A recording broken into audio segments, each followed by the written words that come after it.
And you know, some of the scariest 911 calls these days are the ones involving wrong-way drivers. And we've got some recent examples. Listen.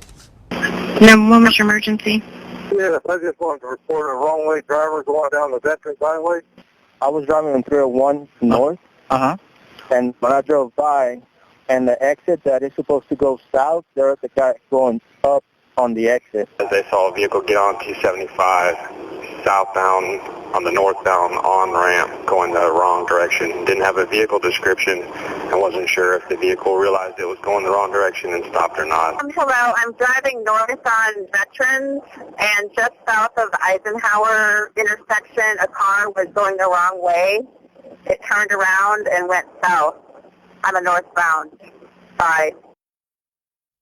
And then, of course, just last month, a Hillsborough deputy was killed by a driver who was going the wrong way. So when calls like this happen, first responders have to act quickly.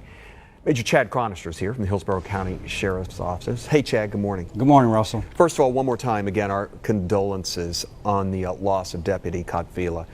And thank you to everyone for your support.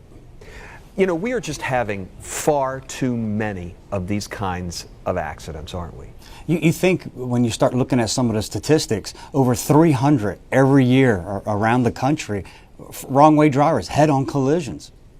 We've got some video, some pictures I think that you all sent us of one I believe that happened on Joe Ebert Road in Seffner, and the wrong-way driver was killed. The person in the other car was hurt as well, right?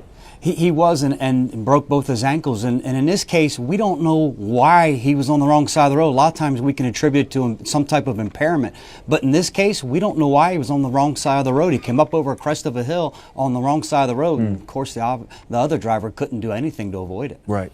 When we talk about impairments, I mean, there are some obvious things. Obviously, we've got people who are driving while intoxicated, but there are other things as well, right? That's it. Prescription drugs, whether it's prescription drugs, illegal drugs, and then you have some type of mental deficiency, some type of mental impairment, and we have that too. That first 911 call that we listened to, that was a 68-year-old female, elderly female, going the wrong way, north in the southbound lanes, up on the Veterans, and she thought she was going to Walgreens in South Tampa. Wow.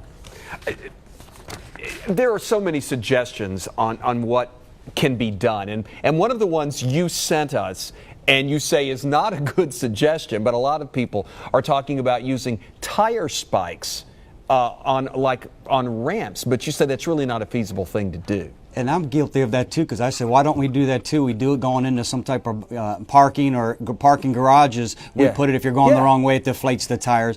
But Florida Department of Transportation and their engineering department, Russell, they're doing a great job working with local and state agencies, trying to engineer some type of plan to stop wrong-way drivers. But that's not going to be a sufficient means, is what we're being told for a lot of different reasons. Now, what you're seeing now is the wrong-way signs lit up, and we're starting to do that. We're already in the test phase at Fowler, Fletcher, and Barris Avenues, and there's an infrared system that catches the cars coming the wrong way and starts to illuminate and flash wrong way, do not enter. And that's an option, definitely a good option. And there are many more out there, and we can continue this talk another week because we've run out of time, but there's a lot to talk about here. Hey, Chad, good to see you, man. Have a good day, everyone. Take care.